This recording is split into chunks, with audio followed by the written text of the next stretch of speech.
Greetings, and welcome back once again. This is Amuna. I pray everybody's doing well. You don't know it already. We are on chapter 4 of Evolution of a Revolutionary. You understand? And I was just watching a thing. You know when a song is in your head? I was just watching a case, JoJo and Casey. They had did a song with Afeni. So it is Afeni's son, Tupac, at one time. But the song, If You Think You're Lonely Now, just popped into my head. And so give me a minute while I get it out of my system. Let me go ahead and get into this book here. If you think you're lonely now, wait until... Who remembers that, Jason? You know when a song get you like, okay, I gotta sing it out. All right, chapter 4, Love and Power. I guess that's what... If you think you're lonely now, wait until tonight, girl. 4, love and power. Power is the highest object of respect. We pity the impotent and respect the powerful everywhere. Frederick Douglass. That's also a very interesting quote for those who just joined us. We are not in concert. We are reading a book. And we are getting my interpretation, right? So that's an interesting Frederick Douglass quote, by the way, because if we have just joined us, she went through what was going on in her life back and forth when she was a child, moving to New York, getting into problems. And now she's, as they would say, this is her awakening. She's entering into consciousness in a sense where she's looking for something bigger and greater than herself, right? If you think you're lonely now. Sorry. Wait until tonight. All right. With the shades drawn. Make sure I can be heard before I go in. Wait until tonight. No. All right. With the shades drawn, the room seems smaller. Afeni is eating and is happily entertained. It feels safe for me to ask her now for the story of Lumumba Shakur, her first husband, but not the father of Tupac, and Sekiwa. They call her Set, so, that's going to help me out during this conversation, right? Afeni met Lumumba and the Black Panthers at the same time. He married, and her life... What's going on here? Why is it reading like this? At the same time, her marriage and her life as a revolutionary are one and the same. And I would like to say, coming into quote consciousness or into the knowledge, I've seen this oftentimes that the woman comes in the door because of a man, right? And therefore, and I find it interesting the way Jasmine Guy framed that, because that's what happens all too often, is that their walk and the man are intertwined, right? He becomes this representation of all who opened your mind to higher elevation. And oftentimes men use the greenness, the naivete of women to wrap them up. Like the first teacher, oftentimes the woman seems to want to fall in love for some reason with that first teacher. And I've seen it happen time and time again. It doesn't always end well. So we know she spoke about her first love, right? Or her first boyfriend when she was first in love, which was Glenn. What was his name again? The actor. I forgot his name. We're going to continue. But this is her first marriage, okay? So Lumumba was her mentor. This is where the lines get blurred. Her lover and her comrade. See? Why is all the lines just squishing in together? I'm anxious to see what kind of man he was so I can see what kind of man Afeni likes. Usually it's going to be somebody she has a dad issue, so it's going to be somebody who reminds her of the dad in some way or form. It says, were you in love with Lumumba? I asked. Listen to what she says now. Lumumba was my king, she says. Right? Let me know if I could be heard. Hopefully I can. She says Lumumba was her king, so she was in love with Lumumba. Hold on, peoples. Let me check my levels before I go in. Hold on. If you think you're lonely now.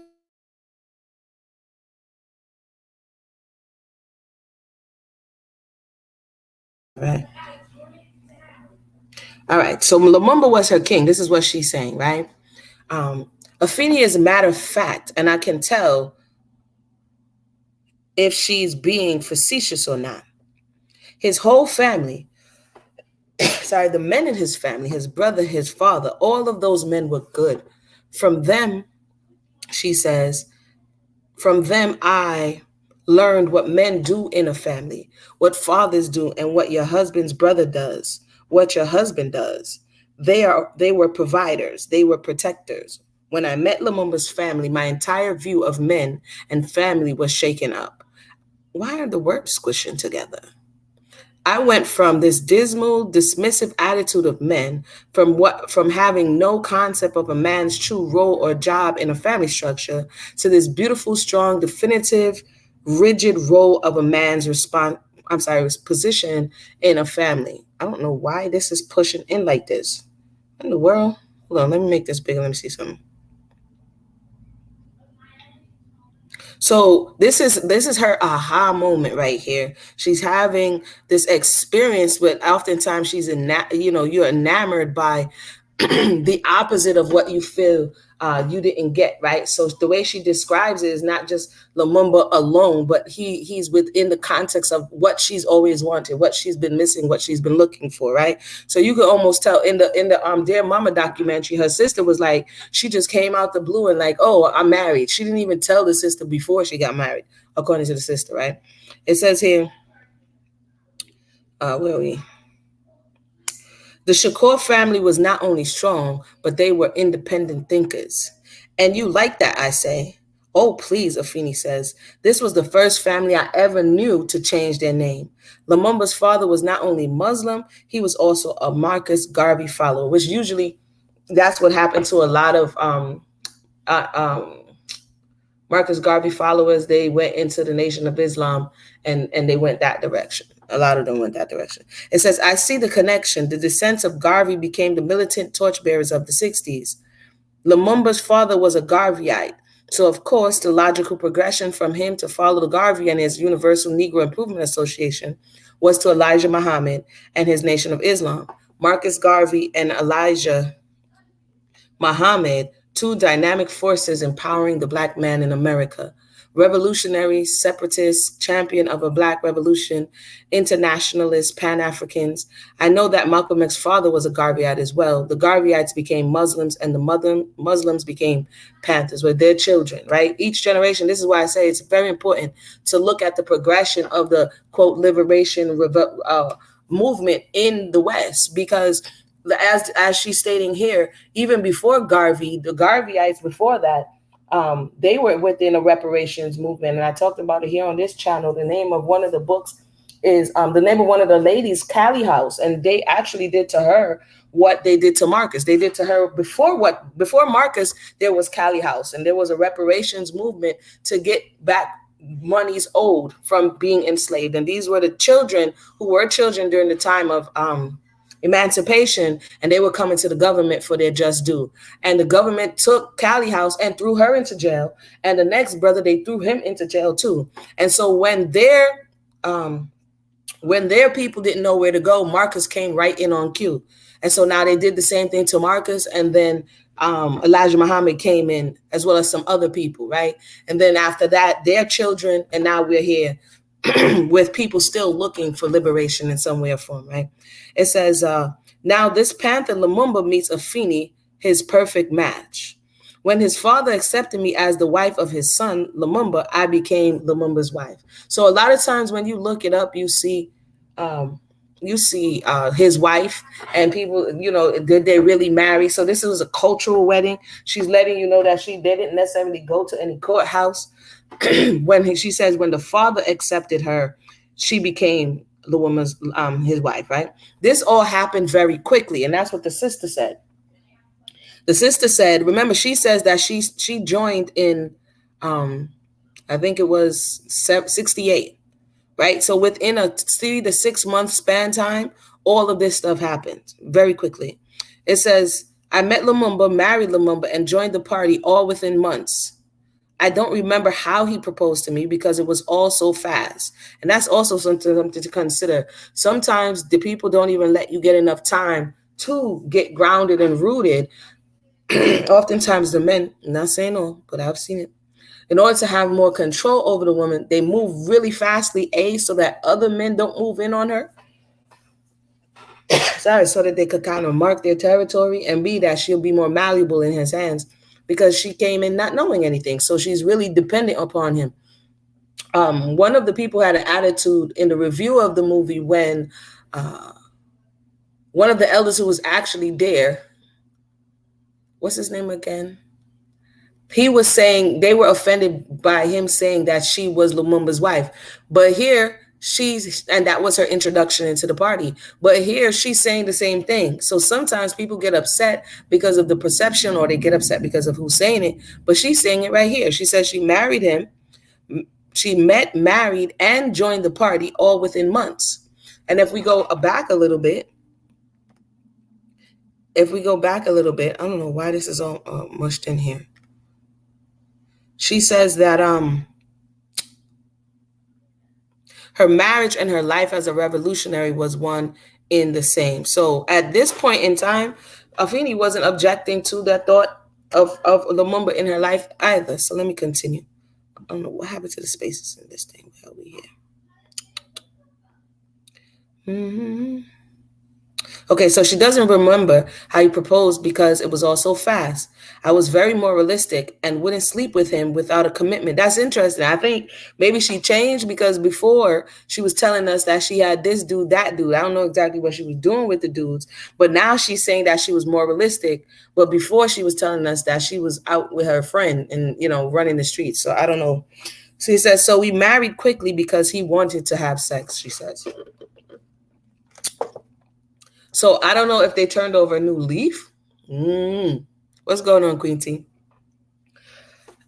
That means Lumumba couldn't be easy. What in the world, Lumumba? I thought you had black revolutionary things to do.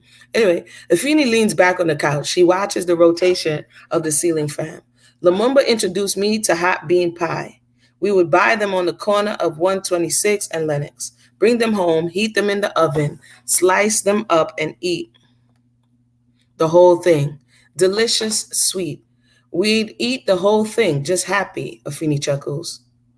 So now she's remembering endearing moments because he's putting her on. He's opening her mind, right? And so when the mind is open and it's fresh, that person who introduces this thing to you in a certain way, sometimes people have an affinity towards that. So even in all of what she's been through, she's remembering bean pie, right? She stirs up my memories too. I love bean pie. My daddy would go to the Muslim market, get some fish, fry it up, and we would have fish and bean pie. Oh man, it was so good. I gratefully remember my daddy. I'd have fallen in love with, come on, man. I'd have fallen in love with a man that brought me warm bean pies too. Afeni smiles. Well, I did. But like I said, we are all about morals and standards at this place in our lives. Lumumba, being a moral man, wasn't going to have sex with me unless we were married. You could have took some time to notice, Sister Lumumba. You were on your way, eh? Let's continue. Because he was a Muslim, he did not need the white man's acceptance for a union. So basically, they didn't get any papers, okay? What we needed to be married in the eyes of Allah and the brothers and sisters was to proclaim 3 times in front of a witness that it was done. Y'all see me stuttering? For some reason, this online thing is switching all the words together. She says, so his brother was our witness, and he proclaimed to his brother 3 times that I was his wife. I forgot what they call it. Put it in the comment section below. There's a name that they call the cultural wedding. This is the least requirement in the Quran to get married. I didn't say blink, she says, shit. He said it. This is my wife. This is my wife. This is my wife. I didn't know nothing about the Quran when I married him. See? Yeah, you wanted to lay with the person, but the person didn't convert. The person knows nothing about the Quran. The person is not really to be a Muslim or ready to be a Muslim. So in that, it should have been made clear that maybe you're not ready to get married right now. But okay. All I knew is what he told me. That's what often happens. Once I read the Quran later, I could see that a perversion this whole ceremony was. What a perversion this whole ceremony was. Really? How is it a perversion? She says, after she was in jail and read and had time to really read the Quran, I found out that there were really rules to being Muslim and being married as a Muslim. Lumumba didn't exactly follow these rules.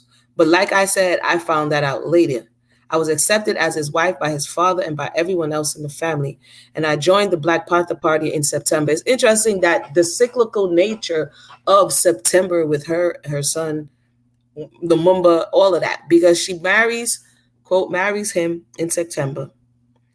Uh, Tupac is possibly conceived in September. Um, because he's born in June. There was something else that happened in September. There was something else concerning the trial that happened in September as well. But anywho, so now she's saying in retrospect, this happens to a lot of women. They say, oh, you're married by law, or you're married by the Torah, you're married by the Bible, you're married by the New Testament. And then the question, basically, this is the age-old question is sleeping with the woman make her your wife? We did like 100 million shows on this back in my debate talk for a few days. We had a lot of conversations about this because essentially, this is what this is. Does laying with the woman make her your wife? So they was running game back in how long? 1970 plus. And according to her, when she goes to jail, it either could be that she no longer wants to be in union with him, or or she just she wants to find a way out. So I find it interesting that she gives us this concession before she gives us the rest of the story, right? Because there's going to be a little question that comes up. So anywho, did you like being married to Lumumba, I wonder? Lumumba and I had a lot in common. We were both fighters. We both had good minds, and we both came from the street, Afeni explains to me. And they're also both, he was born on January 9th, because I took the liberty to look it up. And she's born on January 10th. So they're born one day apart, and there may be aspects within her and him that are familiar. So it's kind of like looking at yourself in the mirror with a similar energy, right? So it could go really good or it can go really bad. It says the marriage was good because me and my husband, listen to how she speaks, were fighters together. She still says me and my husband, interesting. We were partners, and that's what I loved and respected about Lumumba. In his eyes, I was a partner. Lumumba listened to me when I spoke. He and Sekou were best friends. I believe Sekou was his brother. They were the first men I had met in my life that didn't abuse women. They really seemed to love women. That was beautiful to me, Afeni says. And because of this, their position in the party. Wait. Okay, yeah. And because of their position in the party, they were high up in the party. I asked, remember, she said that she came through the door and got married to him at the same time. And she's attracted to him. Listen why. They were high up in the party, I asked. Yeah, Lumumba was section leader for Harlem, and Sekou ran the Bronx. So she was attracted to power. That gave you some clout, huh? Being married to a section leader? Yeah, Afeni calls it like it is. Didn't nobody blink with me because I was somebody in the party. They'd have to answer to Lumumba. So she went straight to the top of the chain, the food chain. She cut out all of the other things. So again, the elder who spoke to this and people were coming for him is actually in the book, that she's navigating her way through the politics of this party. And because she's married, like the question, that gave you some clout because you just came out of, literally off the street, listening to a speaker speak, deciding you want to join. And the next thing you know, you're the second wife of the party leader, the section leader. And oftentimes, a lot of women are attracted to men that are in positions of power, right? Because that some way confers power onto them. So it says, you were protected. Finally, I say, protected and respected. Afeni smiles. She liked it. She liked that position, right? Let's continue. Lumumba was a great organizer. That's why the party did so well in New York. But then in the 50s, when Lumumba was coming up, gangs were run like little armies. Back then. They were organized and disciplined like the military. He was always a warlord or in charge of something, even when he was in prison. He organized revolts and spoke out against the racist system of Attica, Comstock, or wherever he was. But how many places was he? He became very involved in the rights of black inmates, and his consciousness began there in prison, much like Malcolm X. See? With the teachings of Malcolm X, see how I just said it, he followed Malcolm until he died. Yeah, question we all want to know, why was Lumumba in prison? I wondered. Aggravated assault, Afeni answers. He got 1 day to 5 years for beating up a white man on a city bus. The man hit Lumumba first, punched him in the face for sitting next to him on the bus. Was that against the law? Then I'm confused about where this happened. No, this is in New York. No Jim Crow, not legal Jim Crow, I believe. Afeni searches for the right borough. Queens, Jamaica, Queens, 1958 or 59. Anyway, needless to say, he got locked up. The judge told Lumumba he shouldn't have retaliated when the man punched him. And Lumumba said that he believed in self-defense. So they locked him up for the whole 5 years. What? And he was a juvenile. I can't believe it. He was under 18, Afeni seems bored. This is old news to her. But they did beat his behind before they locked him up. Okay. So there's a lot of stuff going on there. Sorry, let me drink a little water here. The cops right there in Jamaica Hospital in front of the nurses, doctors, everybody beat the blink out of him and his friend. Afeni drags on her Newport and takes a sip of Evian. Boy, Evian getting a shout out for this whole thing. I don't really like Evian water. That has strange taste. Anyway, smoke glides from her nostrils like dry ice. Police were always beating MFs up, Afeni says, like Rodney King. Yes, but for less than what he did. You go in for questioning, you get beat up. A man would get clubbed in the street in front of his kids because a pig thought he may have looked like someone who could have been someone who committed a crime the night before, possibly. At this moment, Afeni reminds me of Aunt Claire, who used to smoke but quit. What is this? But quit years ago. What reminds me of my aunt, though, isn't the smoke. It's the gleam in Afeni's eyes as she gears up to tell me a story. That look of Afeni's face reminds me of Aunt Claire because they both know I like hearing a good story. And by good, especially in my aunt's case, I mean there's some blood. Hold on. Some guts and some gore in the tale. Afeni looks just like Aunt Claire did the day she nonchalantly told me about a lady who lived in a big house I admired. This is Jasmine dipping into a random story, so let's continue. Yeah, Miss Sanders lived there. A widow, Aunt Claire told me. She had been dead for days before anybody found her, and by the time someone did find her, her two Doberman pinchers had eaten her body up clear to the bone. That's a typical Aunt Claire story. Now I wonder what gore Afeni's story might hold. I mean, that story's not, I don't like that story. She begins, look at Joan Bird, sorry, my confidant. Not confidant, co-defendant. I'm bugging. I told you what happened to her. I look confused. They beat her, Afeni says. They tortured her. Sorry. They hung her out the window and threatened to drop her. And when they were through, they slammed her into that rat-infested women's house of detention. She never received medical attention after she was beaten. They just left her in her cell to rot. And that's why, because of stuff like that, when I have to find out why this is pushing together, the picture of Huey Newton on the steps of the California State Capitol with a shotgun in front of the police and government officials, just standing there with his comrades exercising their right to bear arms, that was powerful for me. Hold on, people. Let me see something.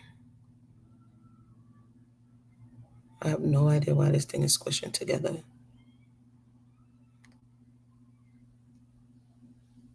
Madness. This thing is off. It is squishing all the words together. Anyway, let's continue. I have to be using my deciphering code here. All the words are squished together. Anyway, that was powerful for me. That was the first time ever I had seen a black man exert his strength and defend his right to his right in the white man's face and not get beat down, killed, or destroyed. You have to understand this is May 1968. Malcolm is gone, Dr. King is gone, JFK is gone, Bobby Kennedy is gone. We were sick of laying down and getting stomped on. So your attraction to the party and to Lumumba was the power it held for you, the power of self-defense, the power of change, and with Lumumba, the power of leadership. I began to get a picture of Afeni's men, or so I think. When I saw Lumumba that first time, it was a rally for the Panthers in the park. There he was looking like something pretty with gold bars on his black naval three-quarter length coat. They were black and green bars, red for the blood of the people, black for the skin, and green for the money, I interject. Afeni cracks up. No, I know the land. Lumumba was clearly running stuff at the rally. He was busy and people were coming up whispering in his ear. The whole visual thing, the black man as a soldier, a military person, and leader, he could take care of me. And remember, she's always looking for somebody to look out for her, take care of her. It's not to demonize that, because people oftentimes talk down of the woman, but about her masculine energy, if she does take on that masculine energy. And oftentimes it's because she doesn't see around her a man that she can allow to get in the position of a man, right? So she's saying for the first time, right away, she's attracted to many things about him, okay? She says, Afeni drifts a little, and I spoke up for myself, and he liked that. I thought the Panther men were a bunch of chauvinists, macho, with the whole Muslim influence and women knowing their place, I say. Well, first of all, what it looks like now, or what it turned into, is not the original ideology of the Panthers. Their belief was that women were not to be treated as sex objects. In fact, the party gave me a platform from which to fight sexism. I had leadership ability and I made use of that. I didn't feel like I was being sexually discriminated against because I used the tools they gave me. I spoke up for what I believed in. I spoke up for myself. Other women in the party were more passive or subservient. That was a question. Look, the women that got used in the party set themselves up to be used. They played P games. Yo, son, not P games. They used their body to get next to the power just to be up around it. This is interesting because she just told us she was attracted to the power, but within their context, she had like kind of a 90-day rule or a 30-day rule. So he go ahead and make her wife, but some people would say that was still a game to a certain degree to get close to power. So, but she may be meaning it in a different way, right? Like a Panther groupie, I say. Afeni shifts. What is wrong? Afeni shifts in her chair like she's gonna tell me some dirt. I flew to Oakland to talk to Huey Newton about East-West disagreement in the party. That's interesting. Sorry, she flies to California about East-West beef. Her son later gets caught up in East-West beef. Again, this is how when things are unresolved, they come back around. It says, that night I was asleep in my bed and I woke up to someone dipping between my sheets. I said, excuse me, what are you doing? And Huey explained to me that I should be honored to sleep with him because he is the king, the boss, the president, and mastermind of the Black Panthers.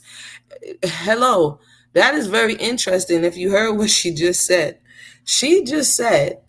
that Huey P tried to push up on her and that she should be, which would be the leader of the Black Panthers, but the West Coast division more specifically. And wouldn't it have been known who she was when she went over there? But nonetheless, she should be honored according to what she's remembering of the story. Hold on. I said, Ninja, you better get that thing away from me before I tell Lumumba what's really going on. And he did. Afeni laughs. We actually became good friends. See, I didn't get abused in the party because I chose not to be. Well, also because you were with a community leader that the people respected. Some of these women, if they weren't, quote, linked with these leaders who had any respect, if you didn't say, I'm gonna tell Lumumba what's really going on, would he have respected? What he really respected was the community leader in New York. Oftentimes, not all the time, but oftentimes, if there is a man, and she knows this because she's illustrating it for us, if there's a man somewhere in the background people have more respect, or at least other men do, than if you were by yourself. And she already just went through that with us, so I found that interesting. Um, for her then to like kind of jump between why you were actually getting the respect that you were getting, right? It says, and the women in the party chose to stay away from me too. Their panther men would tell them things about me like Afeni's a freak, or Afeni's gay, or Afeni's weird. Where are they getting this stuff from? Women didn't want that association, especially being gay, because then you don't get any men. But this is something I learned later. All I knew then for certain is that women stayed clear of me. The only women that were close were the women that chose what she chose. Women who were gangsters in the streets, or women who had power someplace else before they even came into the party. But you also told us your power before was beating people up and being a bully, right? So what's the name of the elder? He was saying that he oftentimes, what is his name? I'll tell you his name right now. He was saying that he oftentimes got into it with Afeni because of her personality, right? So here she's also telling us that she had some interpersonal issues uh, with other people, and she's chalking it up to what she thinks. Daruba, that's his name, the elder Daruba. He's saying he also had some issues with her based on her behavior, right, and her disposition. But sometimes when people don't like you, if you're not necessarily open to understanding why, then you may surmise why, right? It says here, so she had man issue and woman issue, basically.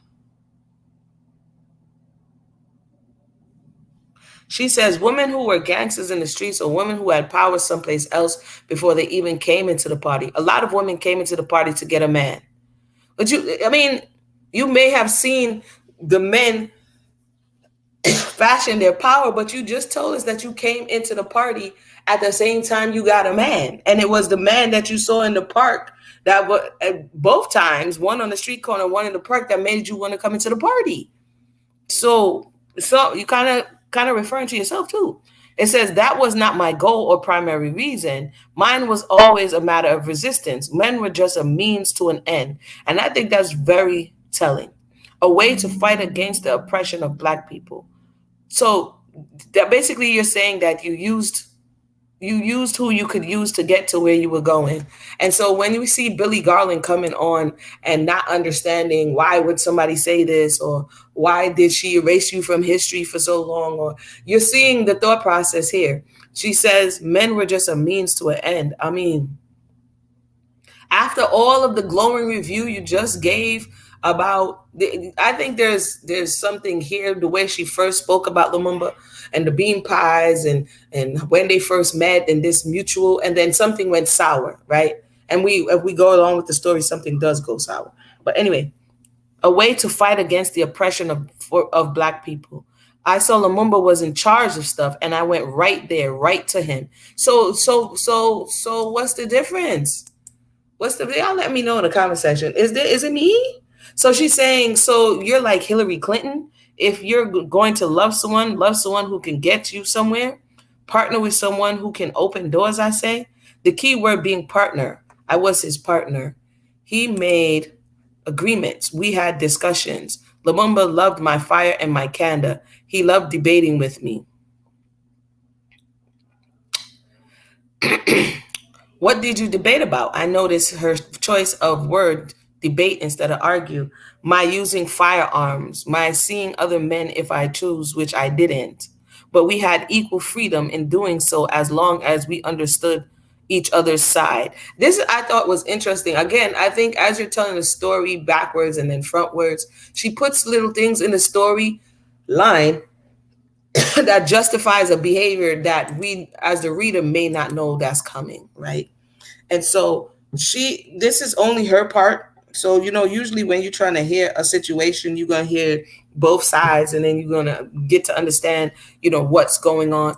But if Lumumba what I find interesting in this discussion, if he's a Muslim, her seeing other men, if she so chose, what part of the game is that?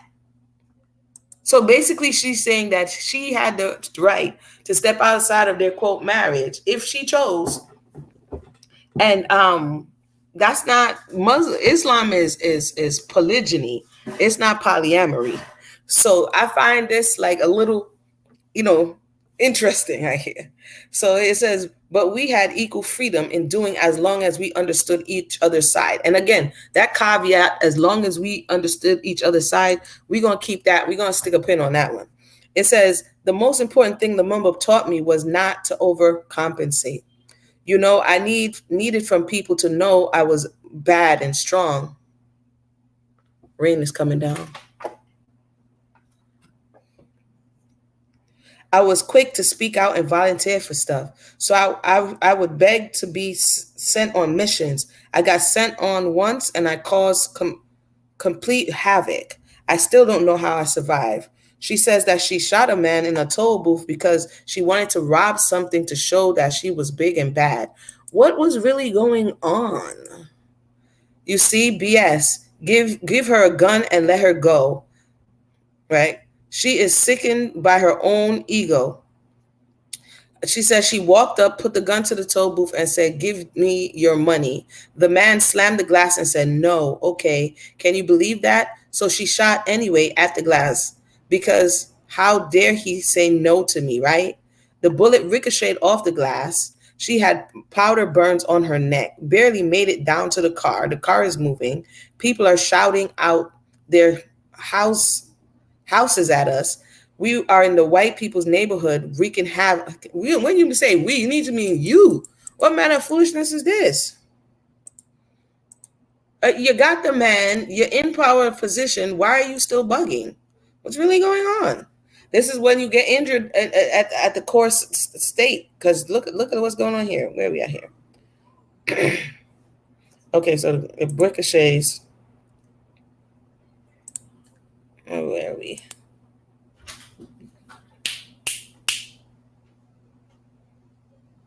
Let me see here. Okay, people are shouting out their houses. We're in the white people's neighborhood wreaking havoc. Just don't know how I made it. That's why I know God is good because not me. She was stupid beyond belief. Afeni shakes her head in disgust. That's not me saying that. That's she saying that about herself. Like when she's remembering the wild stuff she was doing. No, blinded by arrogance, she says. No, just stupid. These are the things Sekou and Lumumba worked with me on. Her anger, arrogance, intolerance. The irony is that she was arrested later for stuff that she didn't do, and the whole time she was thinking it was the toll booth incident. So, sometimes when you get away with stuff, when you think you get away, and something happens totally unrelated, and you're like, "Well, I'm innocent," but you also put energetically into the earth. You put certain things that were gonna come back at some point in the next, right? She says they weren't even thinking about that. So when they did the raid, she thought it was the toll booth. They were talking 312 years. That's what she was facing. They were like, "Yeah, we got something for real for your monkey behind." Afeni gives a sardonic chuckle. That's the consequence of being in front and being visible. Sure, you are a partner. You have a voice. You run and stuff. The breakfast program for all the hungry little kids, collecting bail money for all the imprisoned comrades, encouraging the parents to take back public schools, being involved, speaking, striking, challenging, fighting.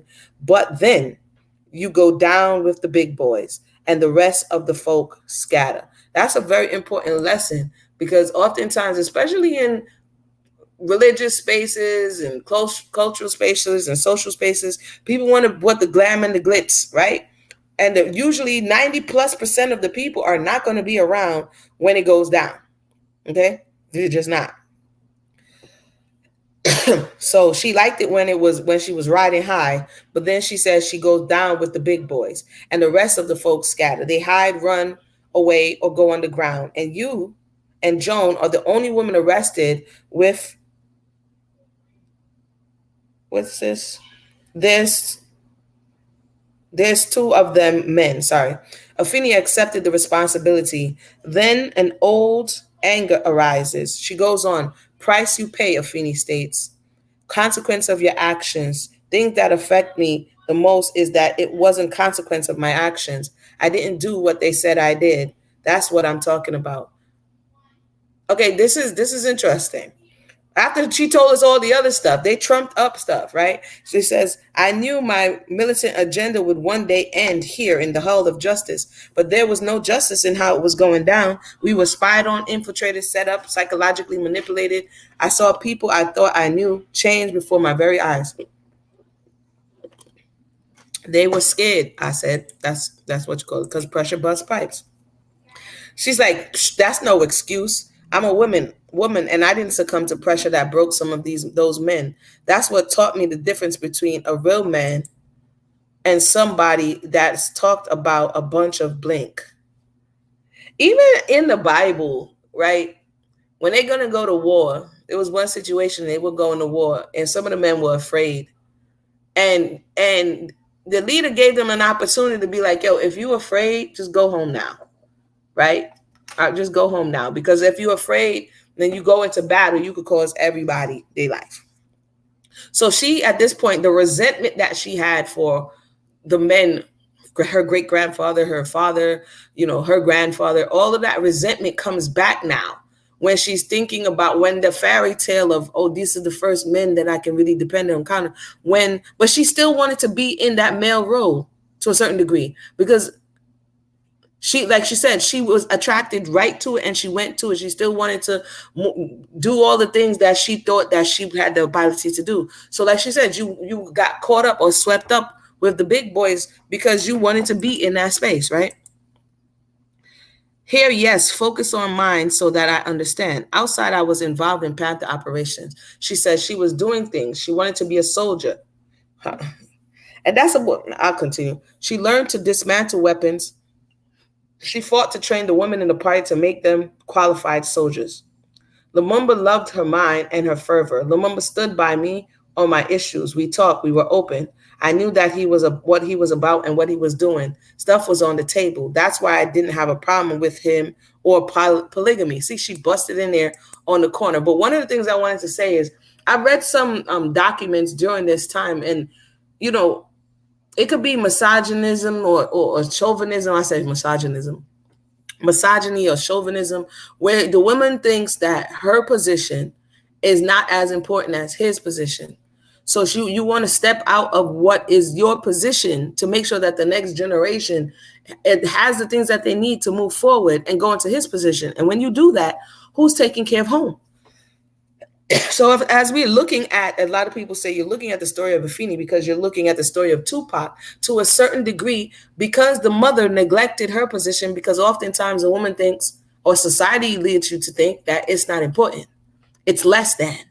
And when we do that, then we fight to be in spaces but that also leaves the basis that we're responsible for uncovered. I know that's oftentimes an unpopular thought process, but you can just look at it. It's factual. And the reality is the space in which that she needs to be on the front line, that is a time limited position. It's time sensitive. Because if you don't get in what you need to get in that 0 to 7, 7 to 14 space, if you don't secure that soul and allow them to be anchored into this reality and get the things they need to do to become whatever they're going to become, they're going to be fighting those demons along with other things for a long time. You know what I mean? And I wish more women and more men would understand the importance of that. But anyway, she said she wanted to be on the front line. She wanted to be a soldier. So she busts out the poly on us. She didn't mind him being poly. The issue was, if I wanted another man, then I could have that. See, that leads me to believe that he didn't agree on that, right? Because she's saying the issue was, before she says they talked about it and if they agreed. But if there's an issue, that means he didn't agree, because Islam does not do polygamy. Really, it's polygyny. So he, in his mind, can have multiple yous, but you can't have multiple hymns, right? Hymns. It says the issue was, okay, so there was an issue. So she says she chose not to. So she keeps telling the story like it was her choice. And therefore what happened is it is what it is, because, she chose not to. That's the only reason why when he was out and free, that's the only reason that she ain't have another dude, because she chose not to. This is what she's trying to lead us to believe. She says, if I chose to fire a weapon, that was my choice and I did that. All I had to do was to make sure he understood my reasons. Then I did what I had to do. I had to respect him for that. She's explaining a lot here. She said this like a number of times, which leads me to believe this issue was not resolved. Okay. She loved this guy, but also you were also trying to play the low-key dude role too. Like you breaking down a gun. I want to break down a gun. You know what I mean? I want to do everything that you're doing. I don't know. I don't know. I don't know. So then she says, what do you mean polygamy? I didn't hear anything else, Afeni said after that word. What is she talking about? Polygamy? Lumumba was a Muslim and married under Islamic law. He had a wife and twins when she moved in. Afeni explains. I was his second wife. And again, I might have to get the clip when the sister tells us how the thing went down. Okay, so Lumumba wanted to do the feel up, and she was like, "No, Lumumba, you know I can't do the feel up because you already know." You know what I'm saying? So Lumumba's like, "Yeah, I'm a Muslim. Yo, you know what? I'm about to wed thee." I forgot what they call it, man. So he was like, "Yeah, brother, come in." And the brother gives the witness. Next thing you know, he feels up on her, and you my Isha, or whatever they call it in Islam, right? So she says, "I was a second wife." So according to her, she accepted it because they were agreeing. Where are my hold on, people. I need to get my Blu-ray blockers for this computer here. Hold up. Where are my glasses?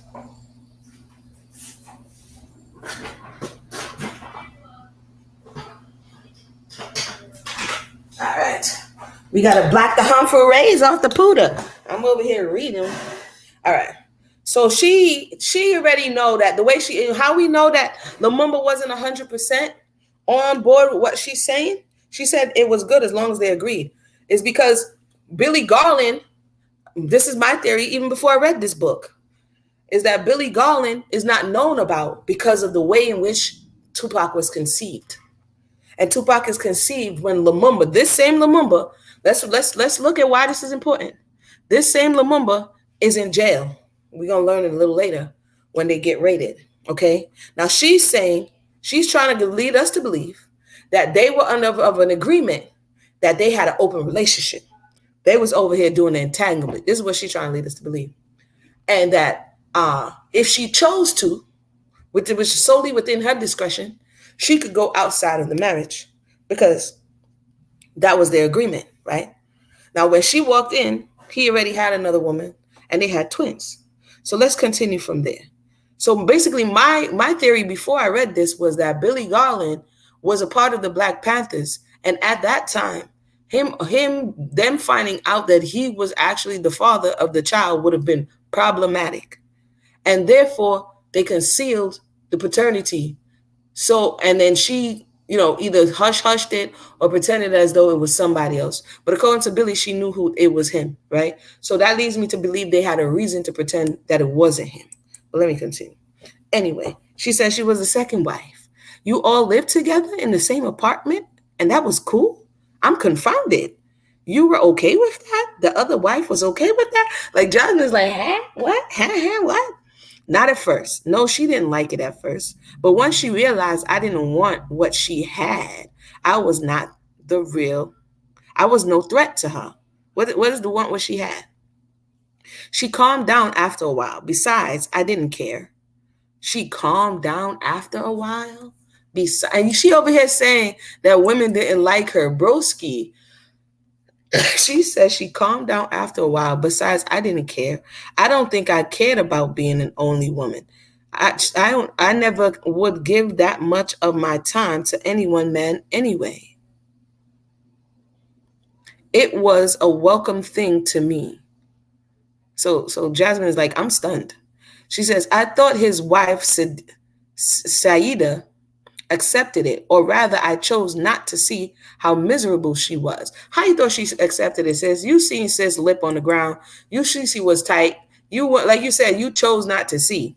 It says, because the reality was that she had not accepted that I came into her home with her husband and acted like I belonged there. I thought I posed no threat to Shaida because I didn't want her kids or her position. So I thought this whole thing should have been cool with her, but it was not. I'm sorry, did you have a conversation with Shaida for you to think? There's a lot of thinking going on here. Did you have this discussion with Shaida? That, yo, Shaida, you know what I mean? I'm just looking for the power, you know what I mean? I'm just trying to go up. You know, Shaida didn't go in during the sweep. You feel me? So you like, you know, Shaida, I ain't trying to get down like that. I just want some of this street clout real quick. And yeah, I'll be out your hair. Huh? This part right here is the confusion by which Tupac is conceived and birthed into the world. This, among other things, is part of the things that he struggled with. You feel me? So he says, so hold up. I feel so out of it. Did you all sleep together in a big king size bed? No, Afeni answers calmly, like Colin Powell in a press conference. He'd sleep with her sometimes, and then he would sleep with Afeni. She took care of the kids and the house, stuff I was not interested in anyway. She says that she was never very domestic. Remember earlier on, she said that she had to become the man. Nyasha said taking care of home is a risky position. Yeah, it is risky. Everything's risky. There's Jim Rohn, one of my favorite motivational speakers. He said everything's risky. You know what I mean? It's all risky. Going outside and being a construction worker on the roof is risky. You feel me? You know, being a fisherman on the boat is risky. There's a lot of stuff that's risky. A whole lot of stuff that's risky. But if put in a position to where you have to take care of your home and your family, if you don't, it's even more riskier when you don't. Because what you did fail to do is going to return. It doesn't just go anywhere, right? So if you bring life into this earth, if you're charged with that responsibility, it's important to pay attention. As we see here, the mother ended up, she brought life, but she was never really a domestic. Therefore, she didn't find it important. Therefore, her children to a certain degree suffered. And therefore, we see the demise of what happens because of the lack of government and protection and nourishing and all the things that they needed. So it's all risky. It says here, and me and Lumumba did our thing with the party. So she basically was like, she wanted to be his outside boo. She wants to be his outside boo. And then you could be the inside boo. She says, I didn't have no conflict, but it was still killing Shaida inside. Lumumba and her married in September of 1968. By November, so a lot of stuff is happening in September, I'm telling you. So, but in November, Lumumba and Sekou got busted in Connecticut on bogus robbery charges or some old nonsense. So September, October, 2 months after she, quote, marries, he gets busted. He goes to jail. Was she still at the house with Shaida? And it says, and there we were, me, Daruba, and this elder here, Daruba, this name right here, he's on YouTube. You can look him up. He's still talking. He's 70 plus years old, and he remembers a lot of details. Okay. And there were me, Daruba, and Set left in charge of the Harlem and Bronx sections for the Panther Party. I mean, look at me, Jasmine. I had been in the party for 6 months. So she, by May, June, she's in the party, married for 3 months, and now she was in a position of leadership. So she's talking about December by this time, November, December, right? She's questioning her capacity to be in leadership. At this point, it was okay for her to be connected with the dude who was in leadership. She is forced, because he got busted, to step fully into leadership. She says, I didn't feel ready. I didn't feel competent, but they told me I had to do it. I had to step up. There wasn't anyone else to do it. So a lot of people like, oh, such was in leadership. Sometimes because of the nature of how everything went fast, people were just flung into spaces that they weren't qualified to be in. It says she was a section leader and she did her job. Took great pride and visited my husband while he was incarcerated. Listen to this. And being able to tell him that all he started before his arrest continued. He helped the PTA open 28 public schools that the white teachers union tried to keep closed. In Harlem, we recognized the community and got a black principal in a black school. Because all the party section, Bronx, Harlem, Brooklyn, Queens, were assigned welfare centers, We're able to educate recipients about their rights and help them to receive their benefits. We also helped educate recipients and get them jobs. That's the welfare to work program right there. They was doing that before it was being done, eh? The community called on us and we answered. I'm proud to know I was a part of that. You know, at this time when Sekula and Lumumba was set up, I did not believe I had the mind, the intelligence, and the wherewithal of Huey or Kathleen. I felt like a pebble next to them. But I went to those community meetings, I talked to those families, and up until March of, or really April 2nd, we were really working smoothly as an organization with the people to gain control of our hospitals. As an aside, Afeni fills me in. Lincoln Hospital and Harlem Hospital were known as butcher shops. Black folks went there to die. Like Sandra, I remember, like Sandra. So at 19 years old, you rose to the occasion, Afeni. You met the challenges of the Panther Party. I'm very impressed. Well, I didn't have a choice. You couldn't have done all that if you didn't have the ability to do it. She hesitates, then looks at me and smiles. God gave me a brilliant mind. I'm just now able to accept that. Back then, I always felt I was operating on a wing and a prayer. Sorry. Afeni lays her plastic fork down. She was eating this whole time? She had had enough of fried rice and enough remembering for one night. She rubs her eyes and face as if to wash out her final vision. She's thin. She has long, delicate fingers like a pianist or a flutist. It is hard to envision the bulk of a metal gun in her hands. Again, sorry, artist's hands. Tupac held a gun many times, and his hands were just like hers. He definitely had his mother's hands, her frame and her smooth chocolate skin. He was his mother's child in many ways. He lives in her. Huh? That's the last sentence. Okay. It says, "Good night, Fee. I'll clean up. Let me get you a blanket. I pick up the little Chinese food buckets. No, girl, we'll do it in the morning. It is a weak protest. I got it. It's easy. I'm not leaving containers of food out in New York City.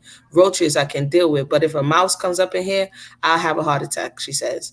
Afeni is half asleep on the couch by the time I bring her a blanket.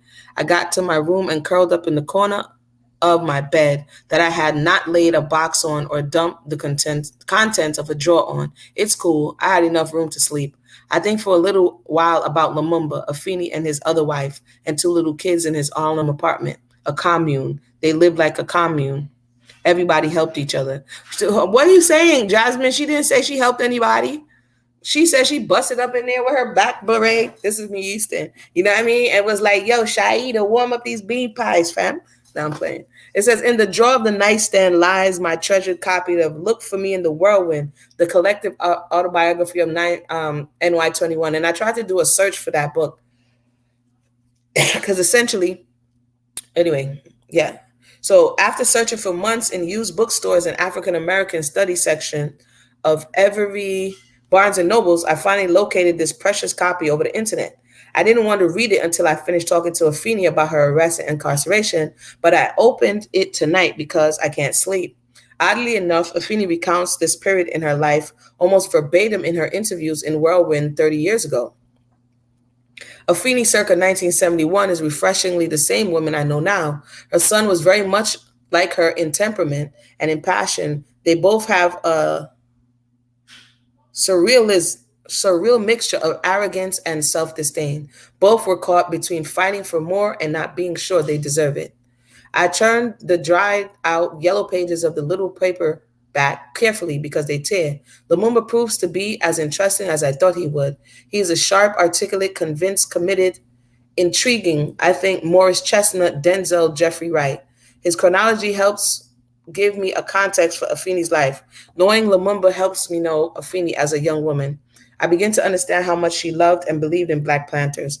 Her admiration for these two men, Sekou and Lumumba, gave her faith in men that she had never developed as a child. Above all, I begin to understand the devastation Afeni experienced at the split of their relationship with Lumumba and the demise of the Black Panther Party. And again, I think there is something there that's not fully, like even this interview, like Jasmine should have asked her more questions, fam.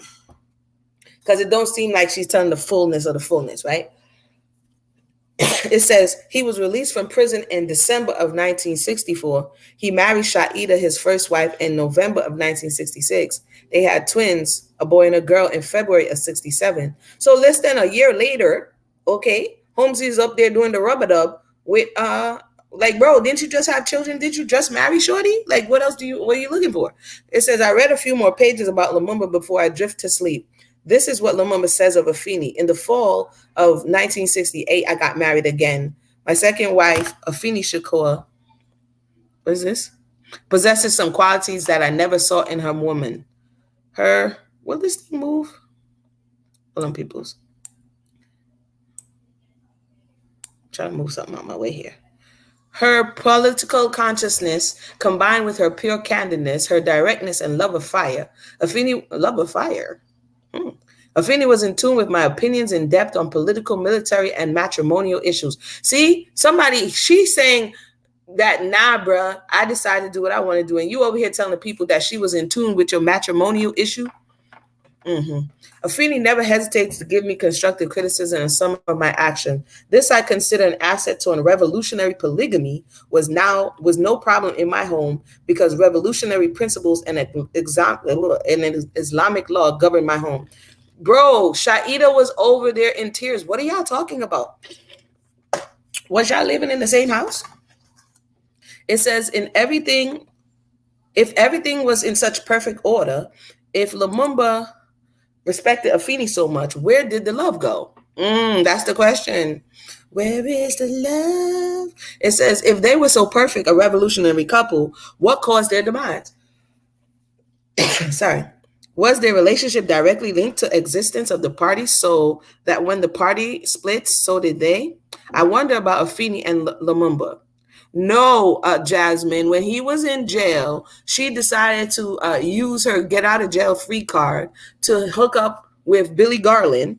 We don't know how that goes. And from there, when she comes to the court with the belly, you know what I mean? Problems. Okay. I hope she can tell me in more detail what happens to her. It seems to me that the life she had known for 2 years was dramatically destroyed. I flipped to the end of Whirlwind book, but only to find hidden in the back between the glossary and the publisher's note, a letter Afeni wrote to the children in her life while she was in prison. Afeni is 24 years old when she writes this letter on March 20th, 1971, 3 months before her first child, Tupac, is born. A letter to Jamala, little Afeni, and the unborn baby within my womb. And that's interesting because her son later comes on to write what? She comes on to write he does, letter to my unborn child. He also writes a song of, akin to what she just wrote in the back of this book, which I'm about to look up in 2 seconds. Because I want to see what Lumumba's over there saying. Sorry. First, let me tell you that this book was not my idea at all. As a matter of fact, I was hardly cooperative. This is what she's writing in the book. But I suppose that one day you're going to wonder about all this mess that's going on now. And I just had to make sure you understood a few things. I've learned a lot in 2 years about being a woman, and it's for that reason that I want to talk to you. Joan and I, all the brothers in jail, are caught up in this funny situation where everyone seems to be attacking everyone else, and we're sort of in the middle looking dumb. I've seen a lot of people I know and love die in the past year or so, and it's really been a struggle to remain unbitter. February 8th, when Joan and I came back to jail, I was full of distrust, disappointment, and disillusion. But now the edges are rounded off a bit, and I think I can understand why some things happened. I don't like most of it, but I understand. I discovered what I should have known a long time ago, that change has to begin within ourselves. Whether there's revolution today or tomorrow, we must face the problems of purging ourselves of the larceny that we have all inherited. I hope we do not pass it on to you because you are our only hope. And you did pass it on. You passed it all the way on. We must weigh our actions and decide for yourself what was good and what was bad. It was obvious that somewhere we failed, but I know it will not, and it could not end here. There's too much evilness left. I cannot get rid of my dream of peace and harmony. If it is for that dream that most of us have fought, some bravely, some as cowards, some as heroes, and some as plain old crooks. Forgive us our mistakes because mostly they were mistakes which made out of blind ignorance, sometimes arrogance. Judge us with empathy, for we are idealists and sometimes we're young and foolish. I do not regret any of it, for it taught me to be something that some people never learn. For the first time in my life, I feel like a woman, beaten, battered, and scarred, maybe, but isn't that what wisdom is truly made of? Help me to continue to learn, only this time with a bit more grace, for I am poor example for anyone to follow because I have deviated from the revolutionary principles which I know to be correct. I wish you love. And then she signed her name, Afeni Shakur. So that was chapter 4. Okay. Nasha says I made her laugh. That was chapter 4 of how she met Lumumba. I see some conflicting information just as you're reading it. And again, like I said before, I think this is where the confusion comes in. I don't think she really possibly fully accepted his position as polyman. I'm going to call him polyman, right? But again, when you're young and you are intrigued and enamored by wisdom and knowledge and power and, black berets, it can and will. And then you have a father wound. She gravitated towards this because she had a father wound that she was looking to fill, right? To a certain degree, we can convince ourselves, oh, it's not that bad, But for you to walk in, to really care about the people, they said that they changed her name to mean, let me go back and see what her name is supposed to mean. Then I'm going to go look for this book real quick. They changed her name to mean, her name is supposed to mean, wait a minute. Sorry. Ooh, sorry. Hold on, peoples. I think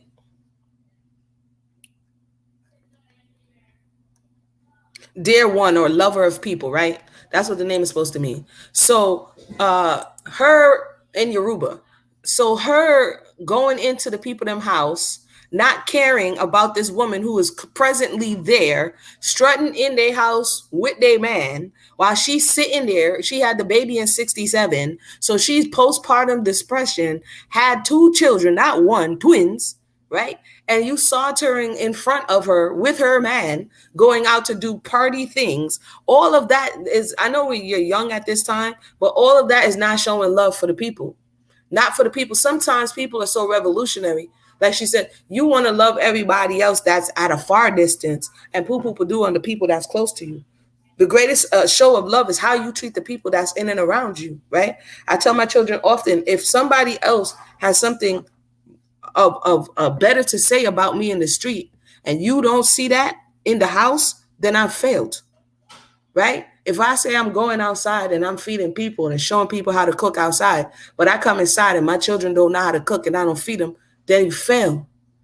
You feel me? And a lot of people want to present themselves in a certain way for the public, but when you go closer, that person is not who they say they are. That's incongruency. That's my thought on that. Sorry. So we read chapter 4. So we're going to go into chapter 5. So Jasmine at this point is a little confused. She's like, what in the world is going on here? Like, how did you get into poly? Let me see if I can get, the sister says she just showed up, right? Sometimes we get sucked into a situation, right? Sometimes it's not even you thinking. You get sucked in because it's something you may have wanted, something that you may have needed. And here they are. It's a family of them, strong men. Hold on. Sometimes I'll give y'all a little thing. Sometimes when you want to look for a book, sometimes when you want to look for a book out of print, possibly they have it up. Just go on over to Google Scholar. Go on over to Google Scholar because you have a lot of journals. You have a lot of, like, when you're doing academic research, articles, things of that nature. So what was the name of the book again? Look for Me in the Whirlwind. Hold on. There we go. Hold up. Let me see if we got an upload on this. Because clearly Lumumba's over here pontificating. PDF me. Okay. Let's see here.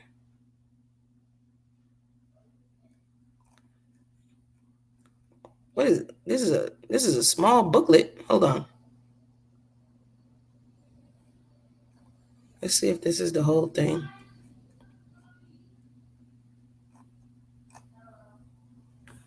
Hold on. Let me see if this is it. Because this looks quite small.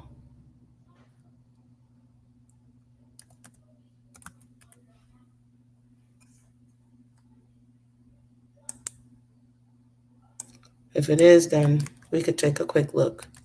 I think the Panther. Come on, computer. Why are you going so slow? How is everybody doing? I hope everybody's doing well. Let me see here what Nasha says. Since I better go to work, I would end up poor or suffering under domestic violence. You can be a housewife, but have a side. Of course. Why do you think you just have to be a housewife and then not have like something that you can make your own money? You see a lot of places on the continent, you see the women mostly is the ones who's in the market. They're out there, they got the baby drinking on the left titty. They over there trying to sell you peppers with the right hand. I mean, it's not to say that you can't go out and make money, right? But I'm saying, cause I wouldn't say that you should not make money or you should be illiterate or you shouldn't be wise in dealings. I'm saying that you can't take your eye off your major responsibility because if you do, then who's gonna step in? And so right now, there's a lot of people, and again, that has it twisted in my understanding. Look for me in the whirlwind. Let's see. Because the woman wants to be the man, and the man wants to be the woman, and that's crazy. Because what happened is, and again, we've studied this in great lengths, so I'm not going to go all the way down. We've studied feminism and how the thing progressed, and essentially, because the man had access to the resource, right? And he had access to go and get the finances and the money, then he used it as a means of control. So in order to control the woman and subdue the woman, he would use her need to get access to food, resources, and shelter as a means to say, do what I say, or else you're going to be homeless, naked, and hungry, right? You understand what I'm saying? So over time, the woman says, okay, if I remove the middleman and I go get the resources myself, then I don't have to bow. So part of the problem is that the man abused his position. If we want to be 100% honest, in history and over time, the man abused his position, which led the woman to say, I am just going to move you out of the equation and go get it myself. That means I don't have to bend down. I don't have to submit. I don't have to do all of these things. But now in doing so, everything is turned upside down. Right? Because it's just like you working somewhere and the person is a supervisor, but the supervisor is abusing their position. So then the people quit. A lot of people are up in arms about, a divorce and this and that. We're not understanding that when people come together and say, hey, this is what we're going to do to build this family. We're enterprise. This is an enterprise. And then people go rogue and there's nobody that they're accountable to, right? Then you have no recourse. So when the woman, oftentimes historically, when the woman feels as though she has no recourse, that's when you end up in this domestic violence type situation where you're at his beck and call or you're at the whims of the person. Because if you step outside of that, society was not built at one time for you to navigate anything. You needed him to move from point A to point B. You needed him to get your voice out. You needed him to do all of these things. So feminism, increasingly, first wave, second wave, third waves of feminism, each time the beginning of it wasn't, I don't burn my bra and smoke cigarettes. And, that wasn't the beginning of feminism. It was like temperance movement. It was like, bruh, stop gambling all the money that's for the house. You see, Afeni's mother had an issue with what? Being dependent upon a man, which was her father, who was not stable and who you could not depend on. Now, if you work for someone and your salary is not consistent, they're not dependable. That means they make you feel unstable and you live in what? Fear. So therefore it creates this anxiety that you are not able to fully do your job because the person is not doing what they're supposed to do.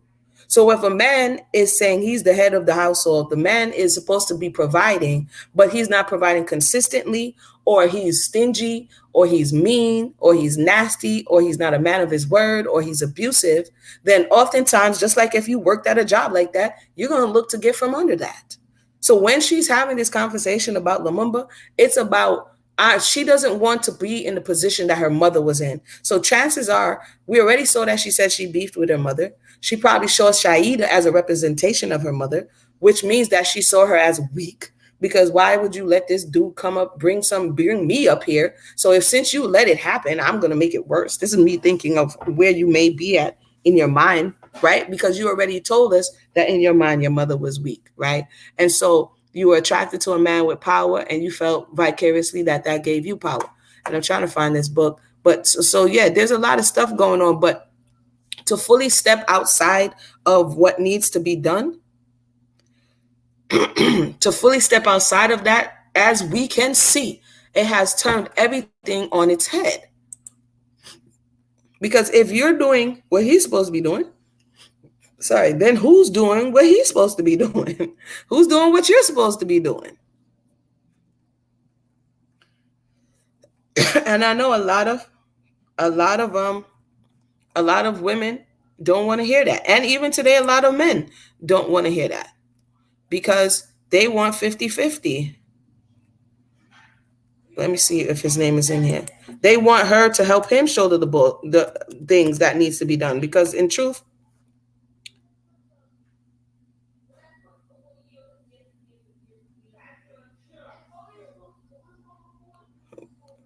it's a lot of responsibility. Sorry, I'm over here looking through this book to see where would you get it. Anywho, so with that said, that was chapter 4. Any questions, feel free to ask in the description below. Let me put the link up. I haven't done that in a while. Let me put the link up. I'll wait around for like 2 seconds. And then let me know your thoughts on this installment here. And then we will. So that's the link. If you want to click it, all I ask is that we be respectful if you come in. And so I think that for her, the fact that he lost his power by going to jail. Oh, no, you didn't. Computer. Having trouble connecting? Please check the internet. I think he lost his power by going to jail. And so therefore he was now expendable. Right? Because he was, like she said, he was a means to an end. So now that he's no longer in power and she was forced to step into the position, same thing I was just talking about, she doesn't have to wait for him to come home or for him to confer power onto her. Now she's in the position where she gets it herself because she's the community leader. She's heading the organization. People are coming directly to her. So she don't need the Mumba really anymore because now, you know what I mean? I got the juice now. Remember juice? She got the juice now. You understand what I'm saying? She got the juice. Remember the last line in Juice? I got the juice now. Yeah, she got the juice now. So really, in theory, sorry, I don't need a man. You know what I mean? Because the man was representing me being in association with power. So because if you look at the timeline, he goes to jail. So she married for 2 months. Then he goes to jail. Sometime around there, he gets out, right? But in April of the following year, in 69, if I'm not mistaken, is it 69 or 70? In April, let me see when they get the raid. I don't want to misquote. So she doesn't really, less than 9 months is she with the man, really. You know what I mean? And some of them months he's in jail. Right? And so, again, she got a taste of getting it on her own. She got a taste of that. And so basically, when they allowed them to April 69, I was right. So by 69 of the following year, and the link is in the description, by the way, by 69 of the following year, everybody's hemmed up. Okay. And so they vote that they're going to let the women out. She gives a different story of how the women got out. The elder Daruba, who's still around, he gives a different story of how the women got out. Nonetheless, the women got out first. He's behind bars. Remember, she has a thing with power. He's behind bars. So he's trying to call the shots. Lumumba is behind bars, and now they're not agreeing. But she's also out on bond or bail, right? And so because she's out now and she's running things, However, and Billy Garland, you need to tell us a little more, brother. However, this conversation goes, and I don't want to say it all the way went like this, but the story she told about Huey P was interesting. If you guys missed the story, we just went over it. How she goes to negotiate East Coast, West Coast, and Huey P tries to do a Tupac and Faith Evans, right? Very interesting. Like, oh, you need to do such and such. So she's saying that at that time, she's saying, no, I'm gonna tell Lumumba, and then from there he respects her. So Billy Garland is younger than she is, right? According to the birth dates of birth. Now by the time she meets Billy, she is in a position of power, and a lot of the leaders that were out there scooped up at this time. So my question is, whose idea? Billy said that they were just free loving it, but that doesn't make sense because technically you would have still been married unless you use the "I can do what I want to do" card that you were trying to lead us to believe, that you had the ability to do what he was doing, which I don't fully buy, because if that was the case, then he wouldn't have been in his feelings when you came back with the belly. Nasha says, if we do 50-50, can the man take the woman position? Man can cook and clean. I think that cooking and cleaning is a life skill. Certain things that people are saying is, quote, women position is just a life skill, right? It's a life skill. And so, sorry, that would be up to the people in the relationship. You know what I mean? That's up to the people in the relationship, what they want to do and what they don't want to do, what works for them as it relates to 50-50. But it also changes the dynamics. As for instance, I wanted to do a video, but then I was like, with this, what's the lady name? Keke Palmer. And for those who came for the evolution of revolutionary, this is the end of chapter 4. So Keke Palmer goes outside in a see-through dress, and the boyfriend or the baby's father, who she's in a relationship with, writes, you're a mother, you know what I mean? And she writes something else. And the whole internet is like all in their relationship doing the most. And I'm like, yo, bro, y'all need to calm down. The person could have told you, hey, on the side, what are you doing? But also B, when you put on those clothes, which are not clothes, okay, and you stepped outside being a mother and being in a relationship, the question is, did you misrepresent your household? There's a lot of people out here just thinks that, I'm my own woman, or I'm my own man, and I do what I want to do. This is why a lot of this stuff is not working. Because again, people are a means to the end, just kind of like how Afeni was saying, people are a means to an end. You're just taking the ride to kind of get to where you want to get to. And people say, well, what about the old time relationships? Some of those relationships were highly abusive.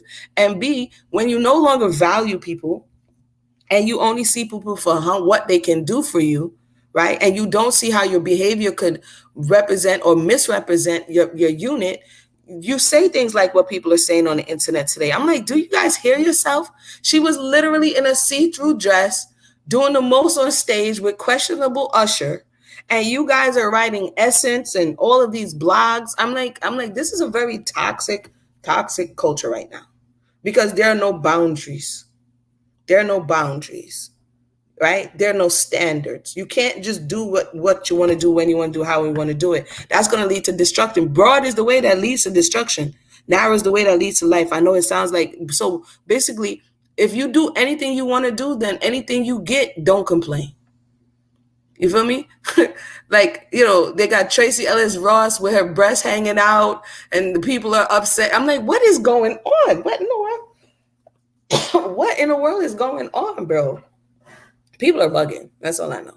Okay, so I don't see anybody else having anything else to say.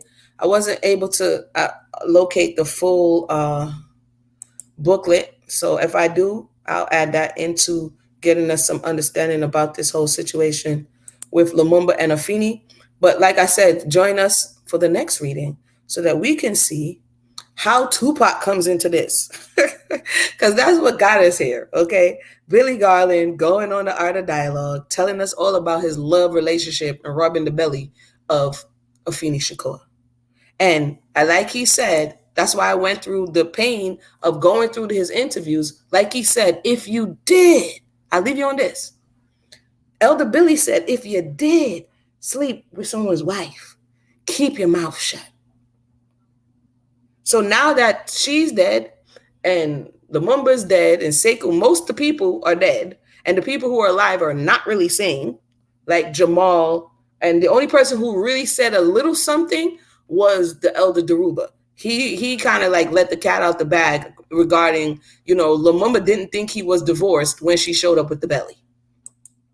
Okay, so that is the makings of Tupac. And yeah, we'll be back next time. I want to thank everybody for tuning in, and we'll talk again soon. All right? Bye.